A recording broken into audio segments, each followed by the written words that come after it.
Et j'ai le plaisir aujourd'hui d'accueillir pour le journal Le Politique Jean-Pierre Sérus. Bonjour. Bonjour Elsa. Merci d'être avec nous au micro de Radio JM en ce début du mois de mars. Je rappelle juste à nos auditeurs que vous êtes vice-président de la région en charge des transports et de la mobilité durable, bien sûr de la région Sud, Provence-Alpes-Côte d'Azur, on aura compris. Mais vous avez d'autres mandats puisque vous êtes également conseiller métropolitain donc dans la métropole d'Aix-Marseille-Provence. Et puis je crois que c'est aussi votre grande fierté, maire d'une très jolie petite ville qui est la Roque d'Enterron, qui est un des plus beaux festivals de piano que nous accueillons sur notre territoire. Je tenais à le dire. Merci de le préciser. Un très beau village. Un village, une petite ville quand même. Vous avez vu, j'ai pas dit village, hein, j'ai dit petite ville. Mais moi, j'y tiens beaucoup à village. Avec vous, Jean-Pierre Sérus, nous allons bien sûr balayer un petit peu l'actualité. Vous êtes, je le précise, vous avez rejoint le parti présidentiel Renaissance, hein, donc c'est votre Exactement. engagement politique aux côtés du président de la République. On va peut-être passer d'ailleurs, on commencer peut-être par des sujets plus nationaux, voire même internationaux. Je voudrais qu'on commence par parler par ce qui s'est passé à Marseille hier, puisque Marseille a accueilli le premier congrès de Jordan Bardella, candidat aux élections européennes pour le Rassemblement national. C'est à Marseille avec à peu près les chiffres varient entre 5 000 et 7 000 personnes. Vous avez, depuis la semaine dernière, une candidate officielle pour cette élection Valérie qui est Heyer. une députée européenne sortante, Valérie Valérie. Heyer, une jeune candidate d'ailleurs et qui connaît assez bien son sujet, je ne moins qu'on puisse dire. Je voudrais peut-être qu'on commence par parler de ces élections qui approchent. Première élection à se présenter à nous avant les suivantes qui auront lieu jusqu'au présidentiel. Quelle importance ont les élections européennes à vos yeux, Jean-Pierre Sérus? Importance essentielle. L'ensemble de l'actualité internationale nous montre que nous sommes dans un temps de gravité.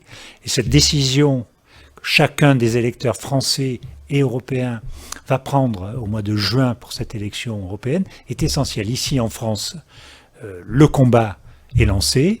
Vous avez parlé de Bardella, la tête de liste, Jordan Bardella, la tête de liste du Rassemblement national. Nous, la majorité présidentielle, nous avons une tête de liste, vous l'avez souligné, extrêmement compétente. Valérie Heyer est une candidate de très grande qualité et je mets évidemment mes convictions au service de cette candidature. C'est bien au-delà d'un enjeu électif, ce sont aussi les sujets qui sont abordés aujourd'hui. Il y a quelques jours encore, le président de la République, Emmanuel Macron, a évoqué la possibilité, pourquoi pas, d'envoyer des hommes en Ukraine, parlant d'une façon générale, bien sûr, non pas seulement pour la France, et que c'était une possibilité. Il y a eu un tollé, une levée de bouclier. Comment vous avez interprété ces paroles? On voit des sujets comme cela qui touchent toute l'Europe et on a on a l'impression d'avoir une certaine frilosité de nos alliés tout autour. Écoutez, le président de la République, Emmanuel Macron, ne l'a pas, cette frilosité. Je ne l'ai pas, j'adhère complètement à la position du président Emmanuel Macron. Je pense qu'il faut se rappeler que le déni, que finalement une certaine bienveillance, voire une certaine soumission, ont marqué le XXe siècle sur les agresseurs, les despotes, les dictateurs qui se lancent dans des guerres personnelles, évidemment, auxquelles une partie de leur population adhère. C'est aujourd'hui ce qui se passe en Ukraine avec la guerre personnelle de Poutine et de ses soutiens. Et je crois qu'il est du devoir du président de la République, et comme vous le soulignez, ça devrait être le devoir de l'ensemble des chefs de gouvernement et des chefs d'État de nos démocraties. L'Europe aujourd'hui est en guerre. Elle est en guerre à sa marge en Ukraine, mais on voit bien dans les déclarations de vendredi de Vladimir Poutine que c'est une guerre directe vis-à-vis de l'Europe. Il en est arrivé à la menace nucléaire aujourd'hui. Évidemment, tout ça est à prendre avec beaucoup de sérieux et beaucoup de recul. Mais pour ma part, je pense que c'est important d'être ici en France, dans une démocratie qui dit aucune hypothèse n'est à écarter. En tout cas, nous ne sommes ni naïfs, nous ne sommes pas dans le déni, nous ne sommes sûrement pas dans la soumission. Tout cela ne pouvant pas se faire sans l'aide des États-Unis, évidemment. Et donc tout cela aussi nous repositionne l'Europe, qui, même si elle veut imposer une façon de voir et une directive comme le voudrait le président Macron, on reste quand même très dépendant d'une Amérique qui, jusqu'à maintenant, fournit principalement l'Ukraine en armes. Oui, mais l'Europe peut aussi, compte tenu de ce contexte, s'affirmer comme étant finalement plus solide sur ses bases. Nous avons à défendre la démocratie elle est attaquée en Ukraine. Ce n'est pas qu'en Ukraine qu'elle est attaquée. Elle est attaquée en Arménie. Elle est attaquée en Israël.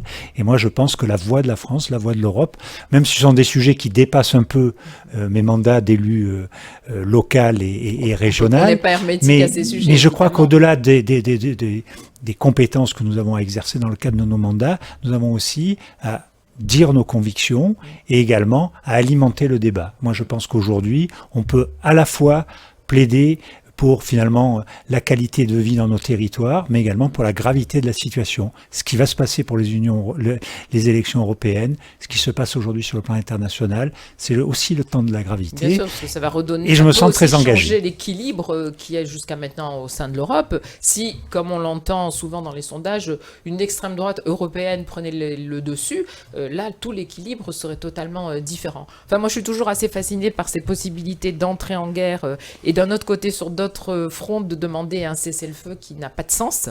Enfin, ça, c'est...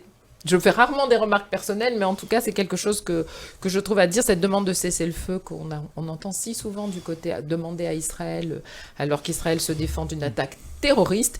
On n'a jamais entendu de cessez-le-feu lorsque la guerre était contre les nazis. Écoutez, moi je suis sans ambiguïté. Le 7 octobre, c'est une attaque terroriste par un mouvement terroriste. Et aujourd'hui, évidemment, c'est à ceux qui ont été agressés de décider de la façon dont ils vont lutter contre le terrorisme. Et de façon plus ou moins définitive, en tout cas, c'est ce qui se profile. Alors aujourd'hui, c'est un jour qui rentrera dans l'histoire, puisque à Versailles vont être réunis, va être l'ensemble du Parlement, c'est-à-dire les deux chambres, le Sénat et l'Assemblée nationale, pour un changement qui va être fait, un ajout qui va être fait dans la Constitution. Alors c'est quelque chose d'historique, je crois qu'il y a eu c'est la 17e fois qu'on se réunit pour amender, changer, modifier la Constitution. C'est assez historique. C'est aussi une façon peut-être pour le président, même s'il ne sera pas présent aujourd'hui, de laisser une trace dans l'histoire française. Qu'en pensez-vous, Jean-Pierre Sérus ? Deux éclairages. D'abord, je suis extrêmement favorable à ce que finalement cette inclusion du droit à l'avortement figure dans la Constitution. Je rappelle que dès lors qu'il y a un nouvel article dans la Constitution, la République n'est pas toute la République sans cet article. Voilà, donc titre des convictions, je trouve que c'est une journée à la fois importante et historique, et que la France soit la première des nations, premier pays à le faire, j'en suis personnellement très satisfait et très fier. Et puis je vois au-delà de ça aussi la capacité... Ça dit quoi aussi de notre époque ? Qu'on soit obligé, en fin de compte, de faire entrer un droit qu'on semblait acquis dans la Constitution pour mieux le protéger. On a vu ce qui se passe aux États-Unis. Je pense que sur des sujets fondamentaux, il s'agit là, encore une fois, du droit des femmes à disposer de leur corps. Je pense qu'il faut prendre toutes les garanties parce que la politique nationale, internationale étant ce qu'elle est, il vaut mieux que les choses qui aujourd'hui font consensus soient sécurisées au maximum. Mais c'est le deuxième éclairage que je voulais apporter. Effectivement, on est dans un consensus qui, pour ma part, est un signal fort. C'est vrai que la politique aujourd'hui est assez perturbée. Il y a beaucoup de sujets qui sont mis les uns après les autres. Puis on voit que sur un sujet fondamental, on a pris le temps. J'entendais ce matin des parlementaires du Sénat notamment, qui disaient on a évolué, on a su aller vers un consensus. Je pense que l'État, le chef de l'État et le gouvernement ont pris leurs responsabilités, puisque c'est un projet qui est un projet proposé par le gouvernement, ça aurait été même si ça n'était pas dans le programme du président de la République. Exactement, mais je pense que on s'est donné collectivement les moyens d'arriver à un consensus sur un sujet qui est important. Donc aujourd'hui, je suis tout simplement doublement heureux. Je suis heureux que ça figure, j'espère, attendons le vote, mais je suis heureux de la perspective de voir figurer cela dans notre Constitution, et puis je suis heureux qu'on soit arrivé à ce consensus collectif. Avec le sceau déposé par le garde des Sceaux, justement, vendredi. C'est une cérémonie assez unique, à laquelle on aimerait participer, évidemment. Juste une chose, est-ce que ça pourrait être un sujet porté par votre candidate Valérie Heyer aux élections européennes, pour que l'Europe entière fasse de ce droit un droit véritablement marqué dans le marbre, le droit à l'avortement? Je suis pas en position d'en décider. Je trouve en tout cas que c'est un sujet qu'il faut mettre en avant. Et en tout cas, il il faut faire remarquer, puisque c'était... le début de votre question était sur finalement cette campagne des élections européennes. Bon, il faut bien avoir en tête qu'il y a des opposants à ce projet d'introduction du droit à l'avortement dans la Constitution, en particulier au sein du Rassemblement national. Nous allons voir quelle sera la nature des débats et des interventions cet après-midi, mais c'est essentiel que les électeurs, aujourd'hui, qui vont avoir à se prononcer au mois de juin pour les élections européennes, et en tête la totalité des sujets, parce que derrière ce populisme rampant qui aujourd'hui inonde finalement les images avec le candidat ou les candidats, puisque visiblement le Rassemblement national multiplie les candidats, on est dans des candidatures uniquement populistes. On dit ce que les gens ont envie d'entendre. Comme à l'extrême gauche. Enfin, là, je m'adresse à l'extrême droite. Je pourrais dire aussi à l'extrême gauche, il y a beaucoup de populisme et je le regrette. On verra vraisemblablement dans les élections européennes d'autres sujets qui montreront bien le clivage entre ceux qui avancent avec des processus démocratiques et puis ceux qui hurlent et qui font du populisme. Mais vous voyez, Jean-Pierre Sérus, on voit la campagne s'annoncer. D'ailleurs, toutes les prises de parole de la candidate hier étaient son ennemi, c'est l'extrême droite. Il ne faut pas oublier, en tout cas je l'espère, et c'est simplement fait, l'extrême gauche est tout aussi dangereuse et que le but est vraiment de lutter contre les extrêmes et ne pas oublier qu'il n'y a pas que l'extrême droite, il y a aussi l'extrême gauche contre lesquelles il va falloir lutter et qui a aussi à l'Europe un certain poids et sort des fois des phrases et des sujets qui nous laissent sans voix. C'est une évidence. Aujourd'hui, la France, je pense, je pèse mes mots, mais est en quelque sorte malade de ces extrêmes, malade de ces populismes.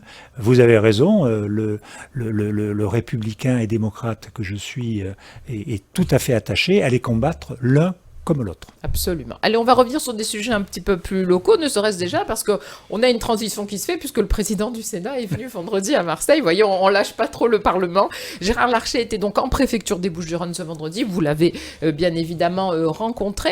Quel est l'intérêt quand il vient en préfecture, quel est l'intérêt pour vous et de le rencontrer et de pouvoir échanger avec lui? Et est-ce qu'il avait un message particulier à passer ici sur notre territoire?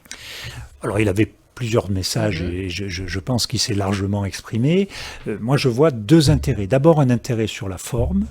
Le président Larcher est venu à la rencontre d'élus locaux. Je rappelle que le Sénat, c'est la chambre des élus, c'est la chambre des élus de proximité. Et dans la forme, il a veillé à ce que, au-delà de son intervention, il y ait après un grand moment d'échange quasi personnels. Le président Larcher, fort de son expérience de maire et d'élu local, est pour moi un grand président du Sénat. Et il a accordé vraiment du temps. Si je prends mon exemple, j'ai pu discuter avec lui le temps qu'il a fallu d'un sujet qui m'est cher, qui est celui du logement social dans des petites communes dans lesquelles nous avons un taux de logement social qui est supérieur à ce qui nous est demandé. Je suis solidaire de mes collègues qui disent aujourd'hui c'est pas si facile que ça d'appliquer toute la loi de manière indépendante du contexte très local. Donc je comprends, et le président Larcher a d'ailleurs dit qu'il y avait une ouverture pour voir comment améliorer le dispositif là où c'est difficile en l'adaptant. J'ai demandé au président Larcher, il m'a d'ailleurs conseillé de lui adresser une note que je suis en train de rédiger. J'ai profité de ce week-end pour finalement parler de ce sujet, mais avec un autre angle.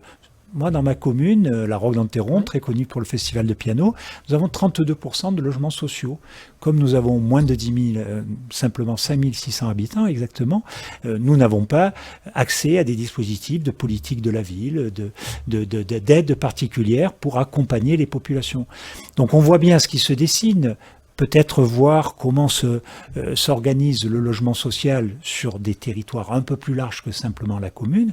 Et je lui ai dit, à condition évidemment que l'on prenne mieux en compte la situation des communes qui doivent financer finalement l'accompagnement de ces personnes qui souvent arrivent dans nos communes parce que c'est là qu'il y a du logement social et ne pas simplement se limiter aux grandes villes comme c'est le cas des politiques de la ville. Bon, voilà un exemple sur le fond et sur la forme, où finalement cet échange avec le Parlement, avec les parlementaires du Sénat, me paraît en tout cas très utile. Vous pouvez apporter des arguments et notre expérience, concrets, notre vision. C'est très concret. C'est votre quotidien, absolument.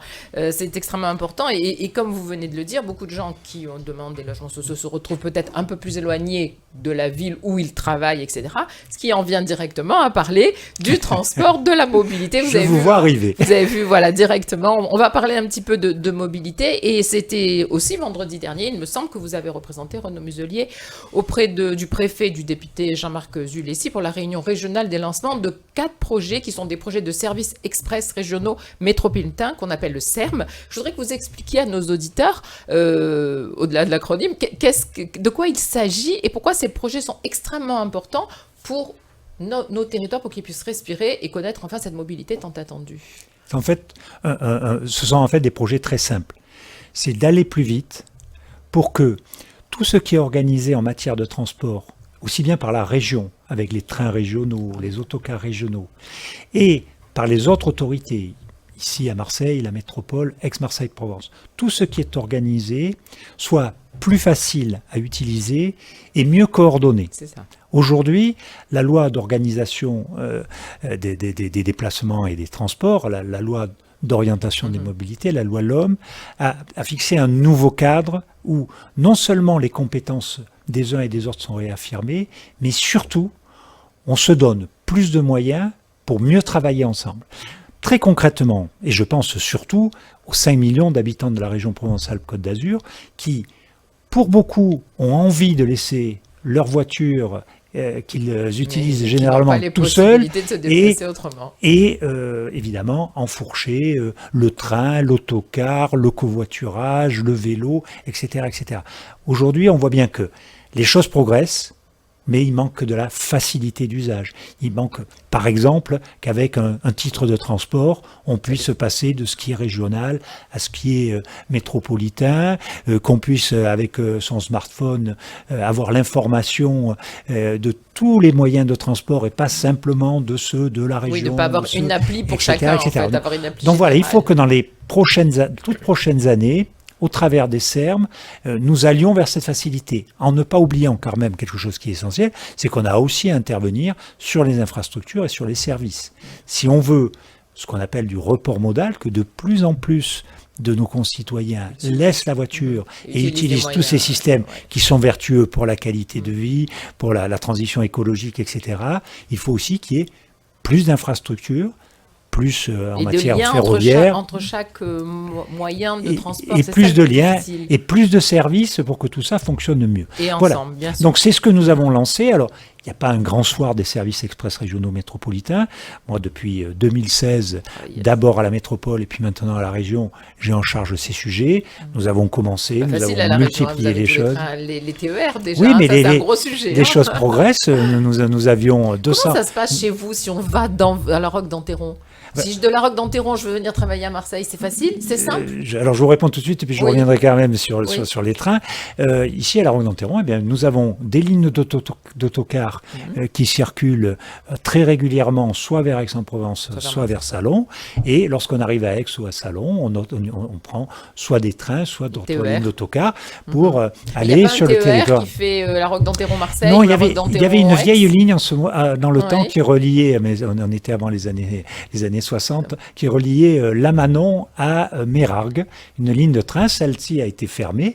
D'ailleurs, à la place de la gare à la Roque d'Enterron, il y a maintenant une salle des fêtes et un gymnase, une salle de concert. Donc voilà, les choses ont évolué. Mais par l'autocar, on peut aller à la gare de Mérargues, on peut aller à la gare de Lamanon et prendre le train pour revenir. J'insiste bien, comme je le disais à l'instant, on a besoin de comprendre que pour laisser sa voiture, il faut accepter d'avoir des correspondances. Bien sûr. On n'aura pas partout des trains ou des autocars qui iront direct partout. Évidemment, je pense que les gens sont tout à fait conscients. Comme on connaît bien le plan du métro, du RER et des autocars parisiens, c'est basé sur le maillage, c'est ce qu'on est en train de faire. Et voilà, je voulais dire que sur les trains, évidemment, c'est une très belle compétence de la région, sur laquelle le président Muselier et l'ensemble de notre exécutif mettons énormément de moyens. C'est un sujet qui tient énormément à cœur à Renaud Muselier. Exactement, et je suis à la fois fier et honoré de servir les politiques impulsées par Renaud Muselier en la matière. Je rappelle que il y avait en 2021 520 trains quotidiens, il y en aura plus de 730 au milieu de l'année 2025. Nous multiplions les services, nous investissons très lourdement sur le réseau national de SNCF réseau, la ligne nouvelle Provence-Côte d'Azur, les contrats de plan État de région, ce sont des centaines de millions d'euros que nous consacrons chaque année à cela. Nous investissons aussi sur une ligne, elle concerne moins ici à Aix-Marseille-Provence, mais qui est la ligne des chemins de fer de Provence entre Nice et Digne.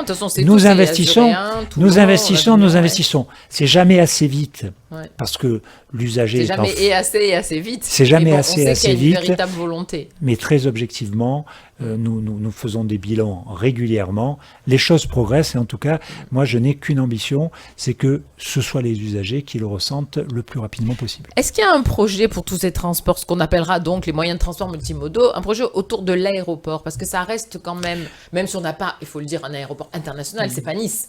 C'est Marseille, mais quand même, tout autour de cet aéroport, il serait temps que les choses soient plus fluides. Bien évidemment, on est sur la métropole Aix-Marseille-Provence, la liaison entre l'aéroport, la ville de Marseille, la ville d'Aix-en-Provence, et sous l'autorité, sous la compétence de la métropole. Mais voilà un bon exemple de service express régional métropolitain. La région est aux côtés de la métropole. Nous avons une gare à Vitrolles, la gare de TER de Vitrolles, et la métropole est en train de développer une liaison. Alors, c'est une liaison avec un système de mobilité par câble, télécabine, entre l'aéroport et la gare. Donc voilà un bon exemple de collaboration, de contribution collective entre la métropole et l'aéroport. Et puis vous parliez d'intermodalité. Tout ne reposera pas simplement sur cette association entre le TER et le transport par câble. On améliore avec la métropole les services d'autocars qui utilisent des voies dédiées sur les autoroutes. Et ces services express régionaux métropolitains, c'est du train, c'est de l'autocar, c'est aussi du covoiturage. On voit bien que les choses évoluent. Le réseau routier, il va de plus en plus être adapté par les voies dédiées pour les autocars et par les voies dédiées par le covoiturage, finalement, à une utilisation de systèmes de mobilité, de transport collectif, plutôt que d'être tout seul dans sa voiture. Absolument, et c'est important de rappeler évidemment ce travail que vous faites tout au long de l'année. Et puis un mot sur l'aéroport, puisque j'ai la chance d'être au conseil de surveillance où je représente le conseil régional. Là aussi, il y a des travaux bien avancés. Écoutez, voilà, soyons fiers. Ça a été fait très bien. On va avoir un cœur d'aéroport. C'est pas tout à fait terminé encore. Vivement, tout ça sera terminé évidemment pour cet été. Ça, c'est ce qu'on voit les Jeux Olympiques aussi. Il y a des travaux. Voilà, donc soyons fiers de ce qui est en train de se passer dans notre région. En région Provence-Alpes-Côte d'Azur, les transports, les mobilités sont aujourd'hui un sujet vraiment majeur. Comme vous dites, il faut le dire, et c'est vrai qu'on a un aéroport qui a il y a une certaine sérénité dans cet aéroport quand on y est, très différent des autres aéroports. Voilà. Et d'ailleurs, on adore cet aéroport de Marseille-Provence. Et je tiens à féliciter toutes les équipes qui font ces travaux dans des conditions quand même pas simples, parce qu'on n'a jamais fermé l'aéroport. Parce qu'on continue à utiliser l'aéroport. Et on a gardé un bâtiment qui est classé, c'est Castel, je crois. Exactement. Qui a fait ce très beau lieu. Et je tiens aussi à remercier les usagers. On a eu plus de 10 millions de passagers cette année qui ont bien compris que pendant les travaux, le trafic continue. Et voilà. Ça se passe plutôt bien. Je trouve qu'on peut être plutôt fier de la façon dont ça se passe. Ça se passe plutôt bien. Merci beaucoup d'avoir répondu à toutes nos questions, Jean-Pierre Cérus. Il y a de nombreux sujets qu'on pourrait aborder, mais on a fait politique nationale et politique locale. Ouais. À bientôt. À bientôt, et puis pourquoi pas à la Roque d'Enterron. Vous savez, on a aussi beaucoup de projets. Je suis très attaché à cette double facette. On fera une émission uniquement sur la Roque d'Enterron. Merci beaucoup. Eh bien, écoutez, je vous en remercie d'avance. Bonne journée.